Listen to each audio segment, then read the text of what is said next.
እንታይ ዝብል ክንካፈል ኢና መንፈስ ጥበብ ዝብል ሓሳብ ክርኢና እግዚአብሔር ይባረክ ክብርና አምላክ ይሁን መጀመር ጥቅስና ኤፌሶን ሙፃ የለም ሁሉ ናንብብና ሓሳብና ሆና ተኸታተልና ከይና እግዚአብሔር ይባረክ ስለዚህ እዚ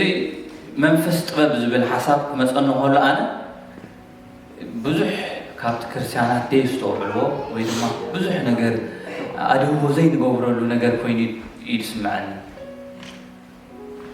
ምክንያቱ እቲ ጥበብ ዝብል ነገር ሲ ተራሉ ባሕሪ ክርስቲያን ጥበብ ዝበሃል ነገር ማዕረ ክንደይ ኣገዳሲ ልክዕ ከም ሓደ ፐርሰን ኮይኑ ከም ዘኸደና ንሪኢና ዳስዋይ መንፈስ ጥበብ እዩ ስለዚ ሐዋርያ ጳውሎስ ንሰብ ኤፌሶን ክፅሕፈሎም ከሎ ከምዚ አይሉ አምላክ ጎይታና ኢየሱስ ክርስቶስ አቦ ክብሪ ብፍልጦቱ መንፈስ ጥበብን መንፈስ ምግላጽን እንትኽበኩም ብድሕሪኡ ይደልሩ እሞ ዓይንቲ ልቦናኹም በሪሁ ተስፋ ጽውዑ እንታይ ምዃኑ ሃብቲ ርስቲ ክብሉ ኣብ ቅዱሳን እንታይ ምዃኑ ክትፈልጡሲ እንታይ ገብራሉ ኮይኑ ይጽልሎ ግን ቅድም እንታኽበኩም ኣለዎም ነዚ ነገር ንኽተስተውዕሎ ነዚ ነገር ዝግበረልኩም እንድሕር ኮይኑ መንፈስ ጥበብ ዝበሃል ነገር ኣብ ነፍሲ ወከፍኩም እንታገብራሉ ኢሉ ክሓድራሉ ስለዚ ይጽልልኩም ኣለሁ ኢሉ በቃ ከም ሲምፕል ዝርከብ ነገር ሓደ ሰብ ጎይታ ምስ ተቐበለ ዝወሃቦ ነገር ኣይኮነን እንታይ ዳ መንፈስ ጥበብሲ ኩሉ ግዜ ንመንፈስ ቅዱስ ትልምነሉ ነገር ስለዚ ሐዋርያ ጳውሎስ ሜቢ ኣብ መሳርታ ማሕበር ኤፌሶን ንሕሪእሞ ግብረ ሐዋርያት 18 ገለ ዘሎ 18-19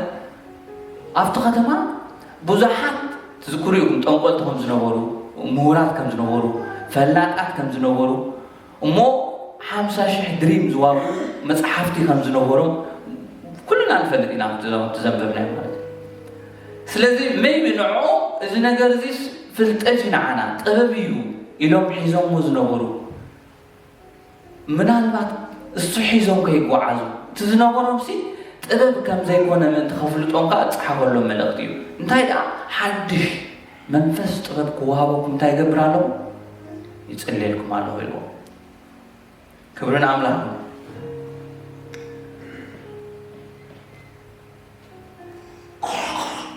ሉቃስ 2:52 ኢየሱስ ከዓ ቅድመ አምላክን ሰብን ብምንታይ ሁሉና እናንብብና በጥበብን በቁመትን ብሰለስተ ማለት እዩ ብጸጋ በቁመት በጥበብ ዜን ህዝዋን ያጅ ሓደ ብጸጋ ዝበሃል ዘሎ ስፒሪቹዋል ነገር እዩ ናይ ውሽጢ ኣብ ውሽጢ ሰብኩም ክትበርትዑ ኢሉ ኣሎ ጳውሎስ እቲ በቁመት ዝበሃል ዘሎ ፊዚካሊ ብስጋ እዚ ዓብዪ ነገር እዩ እቲ ሳልሳይ እቲ ጥበብ ኢልዎ ዘሎ ግን ኣእምራዊ እዩ ኢሞሽናል ጥበብሲ ኣብ ኣእምሮ እዩ ኮፍ ዝብል ስለዚ ኢየሱስ ክዓቢ ከሎ እሱ ከዓ ሞዴል ስለዝኾነናና ብሰለስተ ነገር ዓብዪ ተኸታታሊ ከምዚ ለበል ሓደ ንእሽተይ ሓደ ዓብ ዝበሃል ነገር የለን መብዛሕትና ክንፅሊ ከለና ወላ ካባይ ጀሚርካ እቲ ናይ ውሽጢ ሰበይ ኣዝዩ ክሕይል እቲ ናይ ውሽጢ ሰበይ ናይ ውሽጢ ሰብ ክሓይሉ እቲ ጥበብ እንድሕር ዘይብልካ ምንም ነገር ክገብር ኣይኽእልን ስለዚ ኢየሱስ ኣብ ቅድሚ ኣምላኽን ኣብ ቅድሚ መን ኣብ ክልቲኡ እዩ ዝብል ብክልቲኡ ሲ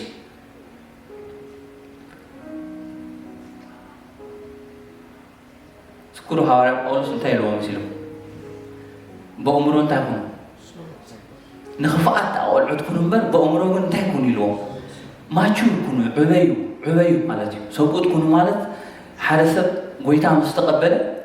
ልክዕ 50% ንእሽተይ እዩ ክዓቢ ኣለዎ ንዓበና ምስ ንኸይድ ኮሚናን ስለዚ በእምሮ እንታይ ኩኑ ኢልዎም ሰብኡት ኩኑ ማለት ማቹር ኩኑ ዕበዩ ተእምሮ ካበይ ዝመፅእ እንድሕር ኢልና መንፈስ ጥበብ ዝበሃል ነገር ኣብ ውሽጢ ሰብ ክሓድር ኣለዎ በቲ መንፈስ እትሲ ክትጓዓዝ ኣለካ ኣብ ትኸዶ ኣብ ካይደኻ ኣብ ኣሰራርሓኻ ኣብ ትምህርትኻ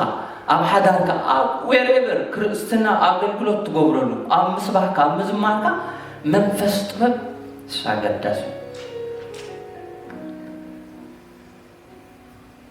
ብሰንበት ድማ ቤት ጸሎት ክምህር ጀመረ ብዙሓት ንዕኡ ሰሚዑ እዚ ነገር እዚ ካበይ ይረኸቦ ከምዚ ዝበለ ሓይሊ ብኢዱ ክግበር ከሲ እንታይ ጥበብ ተዋሃበ ኢሎም አይገርም ምክንያቱ እስራኤል ካብቲ ዝኣምንሉ ወላ ኣብ ብሉይ ኪዳን ዘሎ በዓል ዘፃእ ምሕሪኡ እሞ ምናልባት ነቲ ቤት መቅደስ ክሰርሑ ከለዉ እንታይ ኢሎም ጥበብ መንፈስ ጥበብ ዘንበር ኩሎም ኣብ ማእኸልካ ኣለኹ መንፈስ ጥበብ ደንበር ኩላ ብእዳውን ሰርሓ ኣብ ማእኸልካ ኣለዋ ስለዚ ንዕን ተጠቀመለን ስለዚ እቲ መንፈስ እቲ ጥበብ ዝበሃል ነገር ማዕረ ክንደይ ኢየሱስ ከኣብዚ ካበይ ይረኺብዎ ኢሎም ግን ኢየሱስ ብጥበብ ብቁመት ብጸጋ ኢልዎ ዓበየ እንታይ ግበር ዓበየ ወላ ኣሕዋቱ እዙስ ትንፈልጦ ካበይ ይረኺብዎ ኣይተማሃረ ኣብ ገዛና ይድውዕል ነይሩ ምሳና ዕጨይቲ ዝፀርብ ነይሩ ስለዚ እቲ ጥበብ ደኣ ካበይ እዩ ስለዚ እቲ ጥበብ ዝበሃል ነገር ምድራዊ ከምዘይኮነ እየ ከትሕሶኩም ደልያጅ እቲ ጥበብሲ ካብ ሰማይ ከም ዝዋሃበካ መንፈስ ጥበብ ዝበሃል ኣባኻ ክሓድር ከም ዝግብኦ ኢና ኣለሉ ኣይኖ ኩላና ደኺምና ኣለና ፈልጥ እየ ግን ንእሽተይ ሓፂር እዩ ስለዚ እዚ መንፈስ ጥበብ ዝበሃል ነገር ኩሉ ግዜ ክንደልዮ ክንጾሞ ክንክእል ኣለና ኣሜን ስለዚ ብኸመይ ኢኻ ከተምፅኦ ንዝብል ሓሳብ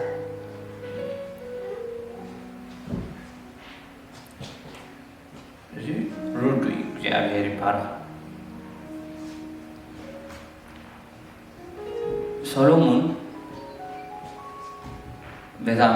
ኣብ ቤተ መቅደስ ኮይኑ 1000 መስዋዕት ምስ ዓረገ ንእግዚኣብሔር እንታይ ገይርዎ እዩ ዝብል ተቓል ባህ ኢልዎ እግዚአብሔር በቲ ዝገበሮ ኣገልግሎት በቲ ዝገበሮ መስዋዕትስ ባህ ኢልዎሲ ሸው ሓደ ነገር ኢልዎ እግዚአብሔር ብለይቲ መፂስ ሰሎሞን ኢልዎስ ለምን ዝደለኻ ያኸበካ ኢልዎ ብሩኻን ኣምላኽ መፂሲ ለምን ዝደለኻ እንታይ ክገብረልካ እንታይ ብለመንካ ኩልና ንምንስ ንፈልጦ ኢና ገዛ ትምነ መኪና ሓድሽ ትምነ ዘይነበረካ ነገር ከተውፅእ ንፅልየሉ ርስቱ ቆይ ብሩኻ ንፅልዮ እዩ ኣምነት ገለ ነገር ክሰጠካሲ እታ ጎይታ በጃኻ ኢልናስ ናብ ጎይታ እዚኣ ስተትልወኒ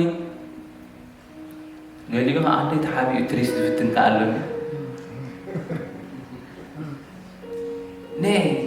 ሰሎሞን ግን ኣብ ቅድሚ እግዚአብሔር መፂኡ ብለይቲ ለምን ኢልዎ ብሩኻ ስለዚ ነፍሲ ወከፍናሲ እንታይ ምለመንኩ ኣነሲ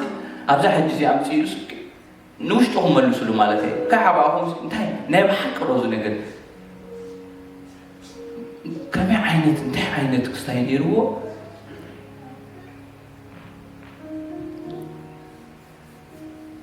ምስተውዓልን ጥበብን ምስለመነ እዛ ጠቕስኻን ብወልኩም ሰሎሞን እዚ ነገር እዚ ምስለመነ ሲሉ ንመን ባሂልዎ ኣይገርመኩም ቀዳምነት ንእግዚአብሔር ባሂልዎ በቃ ንኣምላኽሲ ባሂልዎ እቲ ዝለመነ ነገርሲ ደስ ኢልዎ ስፔሻሊ መንእሰያት እንታይ ትልሙና ፅቡቕ ሰበይቲ ፅቡቕ ሰብኣይ ሓዳር ክህልዎን ስራሕ ክሕዝ ብዙሕ ነገር ናይ መንእሰይ ነገር ንልሙኖ ነገር ኣሎ ሰሎሞን ግን ሂቡ መንእሰይ ውንሽዑ ንጉስ ምስ ኮነ ግን ጥበብ ምስተውዓል ምስለመነ ኣምላኽ እንታይ ኢልዎ ሽዑ ሓዙ ነዊሕ ዕድመ የለመንካን ኢልዎ ልጉ በቃ ጥዕና ሃበኒ ውሽጠይ በቃ 100 ዓመት ክነብር 80 ከምኡ ኣይለም ሃፍቲ ከዓ እንታይ ገበርካን ኣይለመንካን ካልእ ነፍሲ ፀላእትኻ ከዓ ኣይለመንካን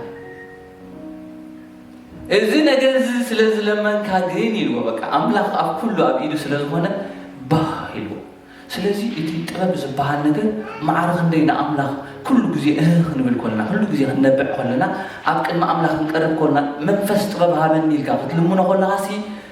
እግዚኣብሔር ባህ ይብሎ በኣኻ ምክንያቱ መንግስቲ ወደይ ገለ ሓሲቡሎ ሎሚ ምስተውዓል ደሊሎ ማለት እዩ ስለዚ ኣካይዱ ከመይ ምዃኑስ ክፈልጥ ደሊሎ ከምዲ ኢሳኮርሲ ዘመኖም ዝፈልጡ ኣለለይቲ ነበሩ ኢልና ስለዚ ከምኡ ክኸውን ደሊሎ ማለት እዩ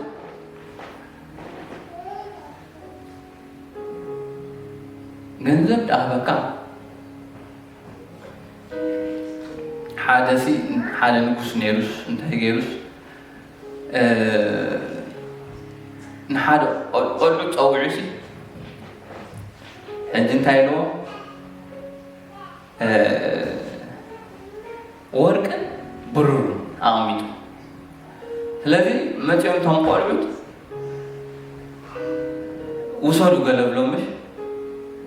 ورك حيزهم هون حد أول عدد كقولتي برور يزوي وايز كعشو يلو نتقلع بزح زسي من يعيوه بزح أنت عينت قلع عيلي نخمس عينت كفل زيك قلع عيلوس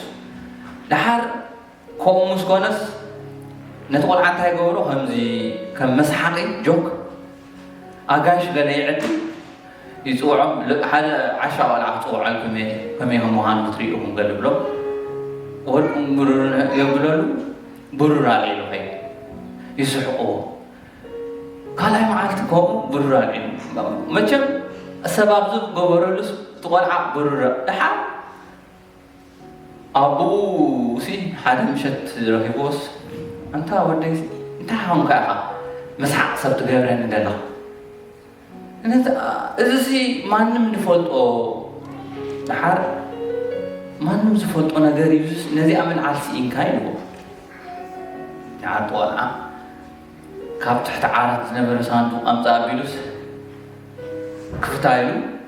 ببرور تتوهابو دمولوني ببرور زمالي أساو أوكيو أبوي لو إذا مجمّر مع ورك حيزة تتخيلي لو حانت السطر حيزة موركي حجزو بن زسانو مليزو لون لعلك عوارق كم شيء سي ما من أقرأك هلو أبو بقول إحنا هتقول عز تقريبو معناته تقول عز حسب زلو أرحب نافذ شريتناتو نقدر نتخذ قبل كم نبغو إلى حسب زلو نتو ورك العلوم هذا ده سواي سلامون كا نتصبو نقدر ورك المس زبللش نقدر بزح نقدر زلو وزمسل نعوي مرزا نمنا عمري سند حلينا قد نتزير نقدر منهم نقدر عقل وزيه وصل ما نمسلي قبعات عم نقدر نسأني حاس هافتو رحشة كاتبة بتلك تعال قبل ديتو هابتها بننبر سلازي نحنا كابز كنمهارز بأننا نقدر نتاي حلينا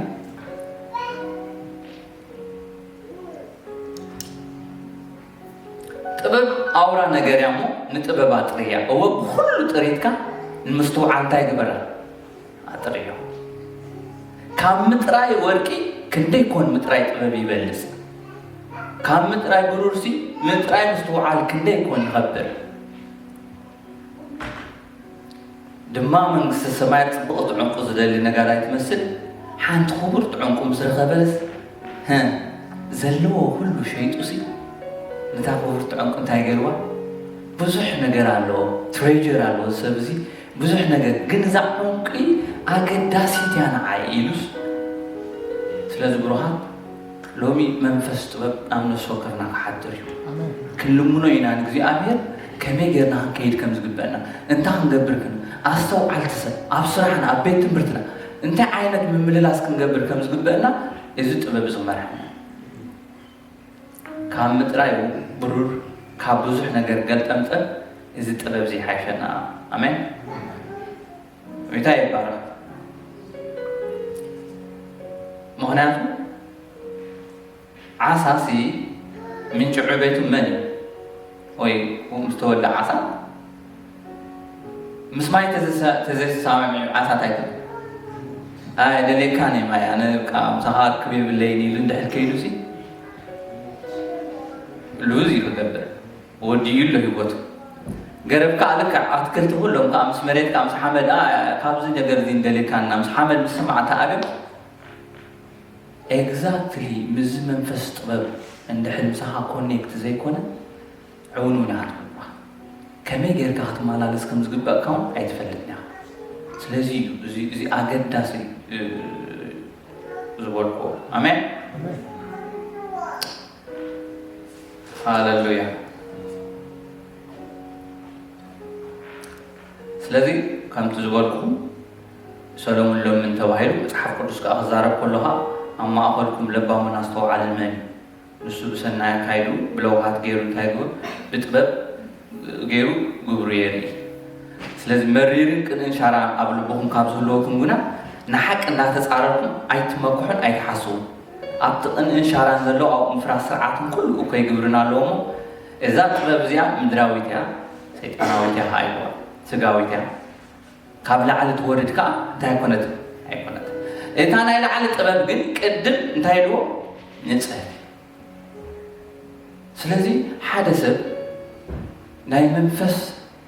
ናይ ጥበብ መንፈስ ወይ መንፈስ ጥበብ ኣለዎ ክንብሎ ንሕል ከይና ኩሉ ግዜ እዘን ነገራት እዚአን እታ ካብ ላዕሊ ትወርድ ጥበብሲ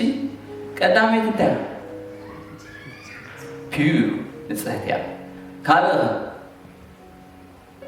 ሰላማዊት ልእምቲ ሰማዕ ምሕረትን ፅቡቕን ፍረ ዝመልእት እያ ይኮ ነዛ ጥበብ እዚኣ ኣሜን ስለዚ ጥበብ ኣበየናይ እዩ ዘድልየና ዳስዋይ እቲ መንፈስ ጥበብ ሓደ ክመፅእ ከሎሲ ኢየሱስ ከምቲ ዓንቲ ወይ ዝበልኩም ብጥበብ ስለ ዝዓበየ ኣካይድኡ ኩሉ እንታይ እዩ ዳስዋይ ከም ርግቢ እንታይ ኮኑ ገሬታት ከም ተመክ ጥበበኛታት ኮኑ ኢሉ ንሱ በዓሉ ዝክሩ ወላ ኩሉ ግዜ ኣብ ወንጌል ክንምስክር ከለና ድዩ ንሓደ ሰብ ዝኾነ ቃል ኣምላኽ ክነግሮ ካብ ውሽጥና ወይ ሓደ ነገር ክንምስክረሉ ንሕለሊና ሲ እንታይ ዓይነት ከም ትሕግዘና እዛ ጥበብ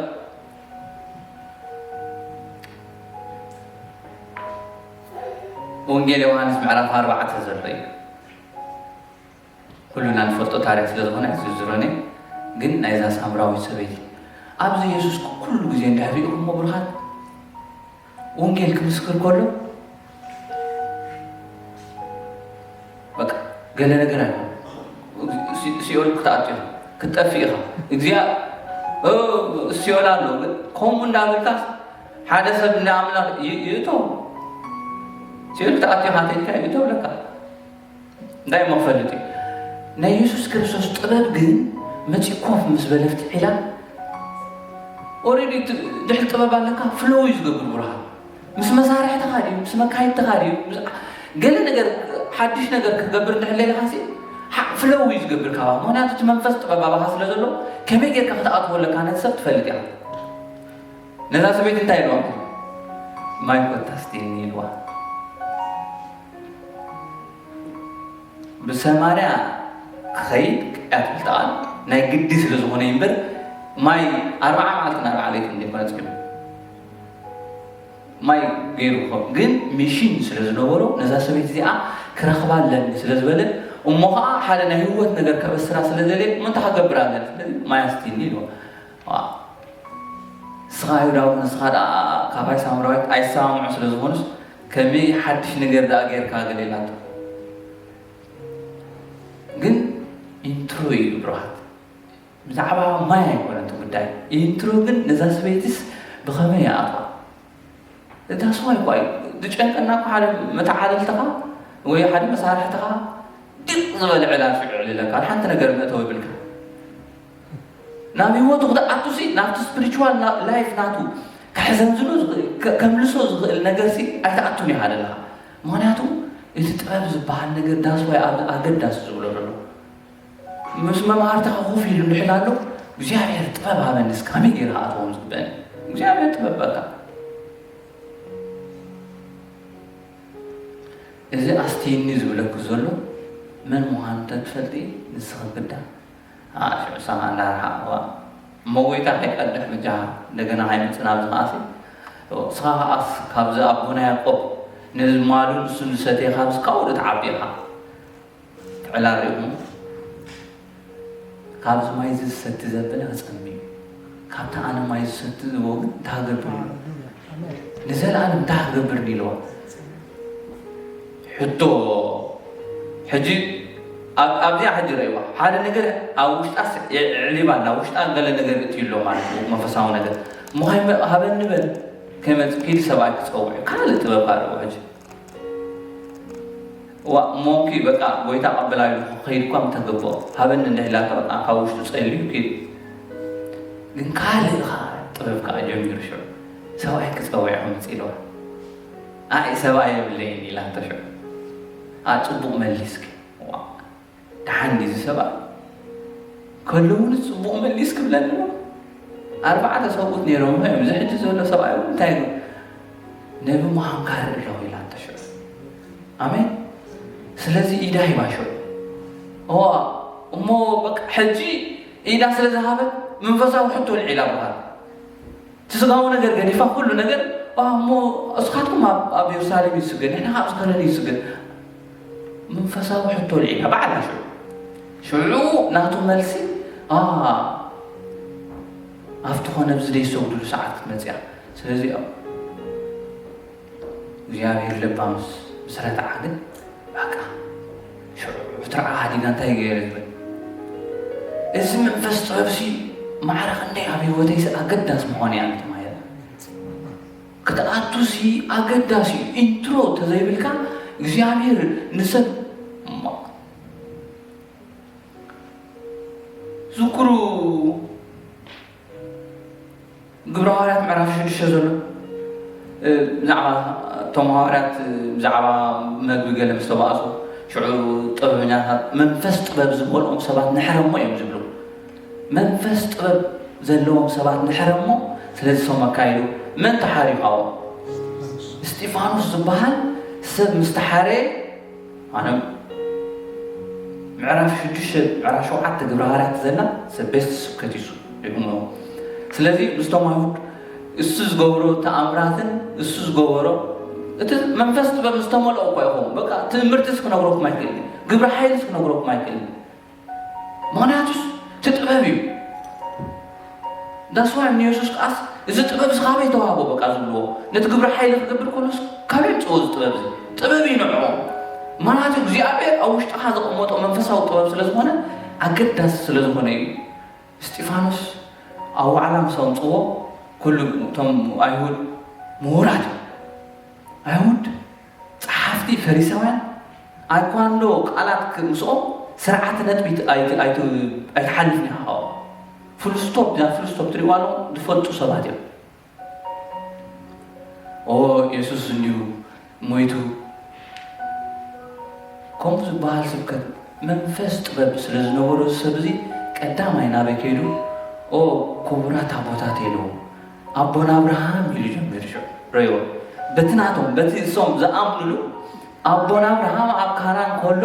እግዚኣብሔር ምስ ተራእዮ ሞኻብ ዓሌትካ ናዝማድካ ውፃእ ምስ በሎ ሕጂ ብዛዕባ አብርሃም እዩ ዘልዕለሎም ዘሎ ኩሉ ኢንተራፕት ክገብሩ ዝኽእል ፖይንት የብሎምን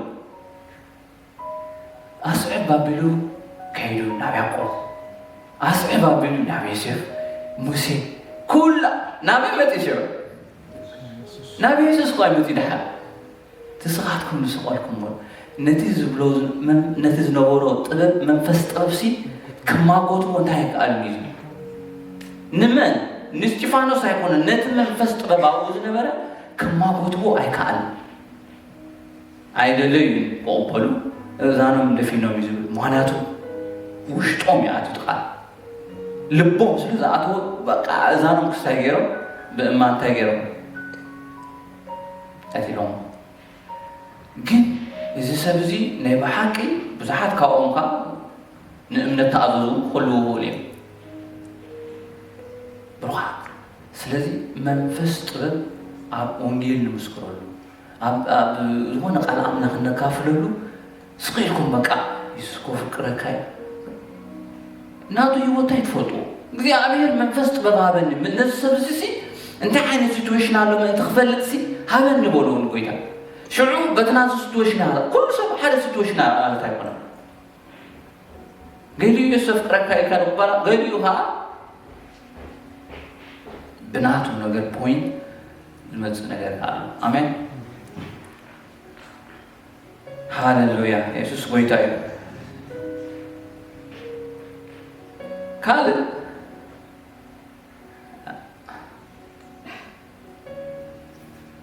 ካልኣይ ሳሙኤል ዘሎ ምዕራፍ 12 ሓደ ግዜ ከዓ እንታይ ንሆና እዚ ከዓ ዘድልየና ነገር ይብራል መንፈስ ጥበብ spiritually نقولكم عنده لكم spiritual عبها طبب تزيبلك منهم نجار قبل عيتنا معه spiritually مزت بمزي معرم عريض غيد نأمنت قال أملاخ ولا راح تقصد كل حسب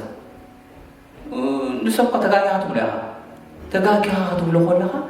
ويدما لا نسمع كله تجاههم كتب لهم كل حسب من بس أملاخ قات زارب كخور غير جين أنت عينت تفهم ستتك زي حزوا بروحات كلنا ما لنفس وقفنا لنا اتسب أبينا سيتويشن على يتفلتنا إذي داوي هيسترس لنفوتو نبات سبعة مسأتوا زي أبين ما مسحرة تايلون الناتا كيركا تزاربو يلو حج ليتي تزاربو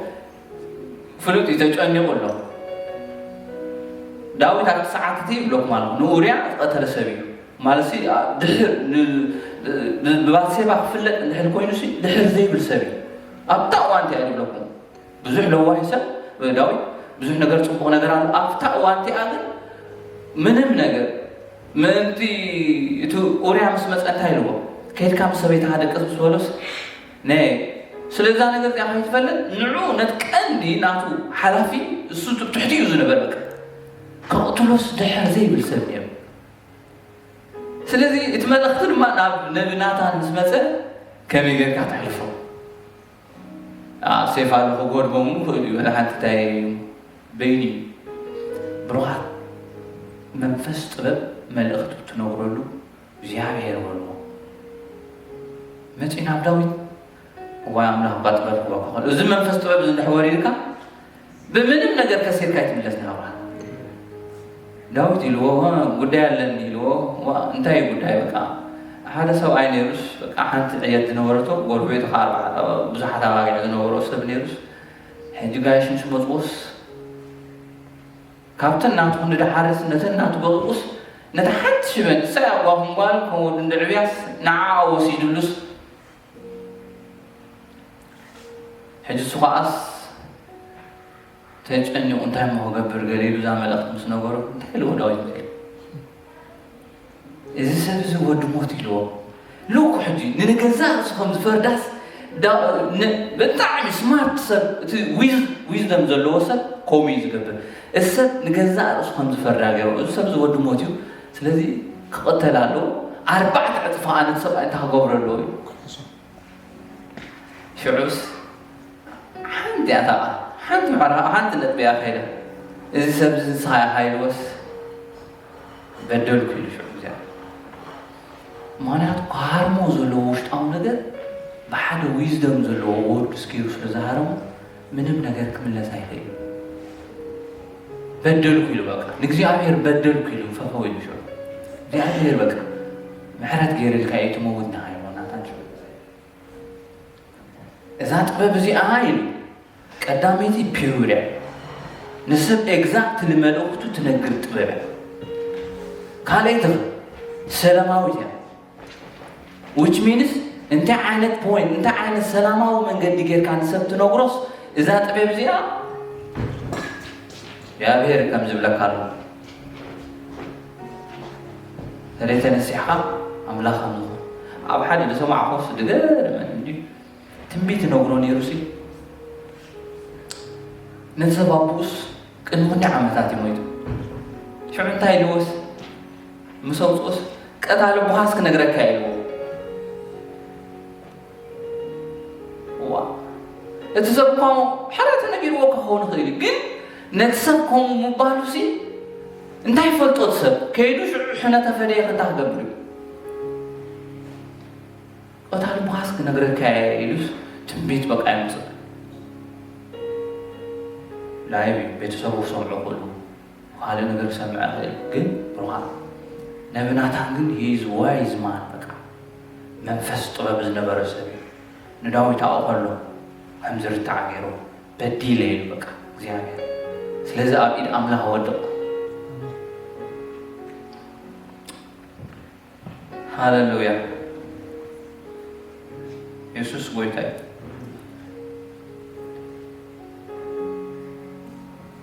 ኤግዛክትሊ ዚኣ መን ትረአየና አቢጋይል ወይታባል አቢጋይል ሰይት ናባል ነበረከ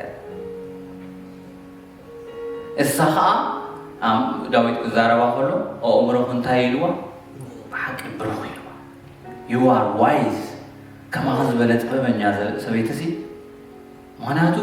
ዳዊት ንናባል ሓጎ ነቶም ኣብኡ ዝነበሩ ምስ ኣድሓነሉ ነቶም ጓሶቱ ገለ ኪዱ እንጀራ ሃቡና ተብሎ እንታይ ኢልዎና ካብ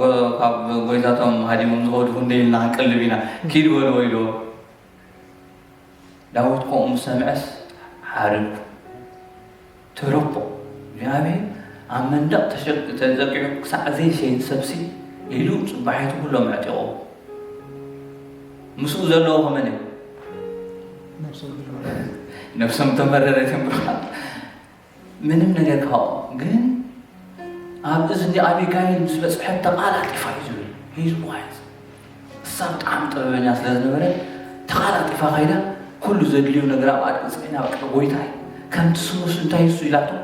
ፅሉል እዩ በቃ ንሰባት ክትህድኦም ትኽእልሲ ብሩኻት ንስኻ እዚ መንፈስ እንታይ ላለኩም ብሩኻት ኩሉ ኢዚ እዩ ንሰብ ድላይካ ክትገብሮ ኢንትሮ ንሕሊብካዮ ንሰብ ብድሕሪኡ ولا غير ጳውሎስ ኣብቲ ምስባዕ ፊሊክስ ገለ ክራኸብ ከሎ ነቲ ኣስጦስ ዝበሃል ገለ ዝበሃል ሽዑ ዝመፀስ ሐዋርያ ጳውሎስ ፊት ንፊት እዮም ዛረቡ ንዕኡ ግን ክዛረቡ ከሎስ ዝገርመኒ ግን ክቡር ኢልዎ ድሞጎስካዮ ሰብ ብድሕሪኡ ንበልካ ተበልካ ሓንቲ ነገር ኣይገብር ኢንትሮ ንሕና ፀቢቕካ ዝሃበካ ዋይዝ ተተጠቂምካሉ እግዚኣብሔር ብድሕሪኡ ክፍቲ ቦታ ይኮልና እዩ ስለዚ እዛ ሰብ እዚኣ ግን ንዳዊት ካብ ናይ ደም ክስታይ እንታይ ገይራቱ ኣድሒናቱ ኣእምሮኹ እንታይ ኢልዋ ብሩኽ እዩ ስለዚ እግዚኣብሔር ንዓኽሲ በቃ እግዚኣብሔር ከዓ ባዕሉ ንናባል እንታይ ገይርዎ 10 መዓልቲ ከማና ይፅንሐ ወቂዑ ቀቲልዎስ ሽዑ ካብዚኣ ትበልዕ ሰበይት መን ክረክበ ኢሉ ዳዊት በቃ ከይድኩም ኣምፁለ ኢሉ ኣብ ሓዳርና ኣተውኻት እሱ ኮይ ደብለካሲ ዋይ ዊዝደም ሰኣን ምህላው ሲምፕል ኮሽን ኮሎ ሲምፕል አንሰር ኮላ ምክንያቱ መእተው ኣይፀበቅካ ብራ መእተው ይፀበቅ ኣብ ኩሉ ነገርና ንገብሮ ነገር እንታይ ክብል ኣለኒ ጎይታ ጥበብ እስካበን ሽግር ኮኳ ንፈካ ከሎ እንታይ ክገብር ኣለኒ እግዚኣብሔር እዚ መንፈስ ጥበብ እዚ ኣብ ውሽጢ እንታይ ግበሮ ኣሕድሮ ትህሉ ኢኻ ባዕልኻ ፊክስ ትገብሮ ሓንቲ ፀገም ይበልካ ምክንያቱ ኣብ ውሽጢኻ ስለዘሎ ምናይ ብዙሕ ፀገም ግን እሱ ስለዘይብልና እሞኻ ግዲ ስለዘይንህቦ ስለዚ ኣብ ብዙሕ ክርፍስ ንኸይድ ማለት እዩ ብሰባት ዘለካ ግርጭ እንታይ ከመይ ጌርካ ክትፈትሖ ሕዚ መፅሓፍ ቅዱስ ብዙሕ ነገር እዩ ዝምህረና ኣሜን ስለዚ ቤት ሰላም እንታይ ትህነፅ ኢሉ መፅሓፍ ሳላ ጥበብ ሰላም ምስተውዓል እንታይ ትገብር ስለዚ ምስተውዓልን ጥበብን ሎሚ እግዚአብሔር ክለቀልና ናይ መወዳእታ ጠቕሰ ይኸበኩም እዩ ኣሜን ካብቲ ኩሩት ጉንዲ እሰይ ከዓ ሓደ ጠጥዒ ክጭብጭብ ኢልዎ ሓደ ጨንፈር እውን ካብ ስሩ ፍረ ክፈርዩ ኣብ ልዕሊኡ ድማ መንፈስ እግዚአብሔር ደድሕረ ይበሉ መንፈስ ጥበብን ኣእምሮን መንፈስ ምኽርን ሓይልን መንፈስ ፍልጠት እግዚአብሔር ፍርሃቱን كعرف آمين يعرف زي كنصلينا هاللويا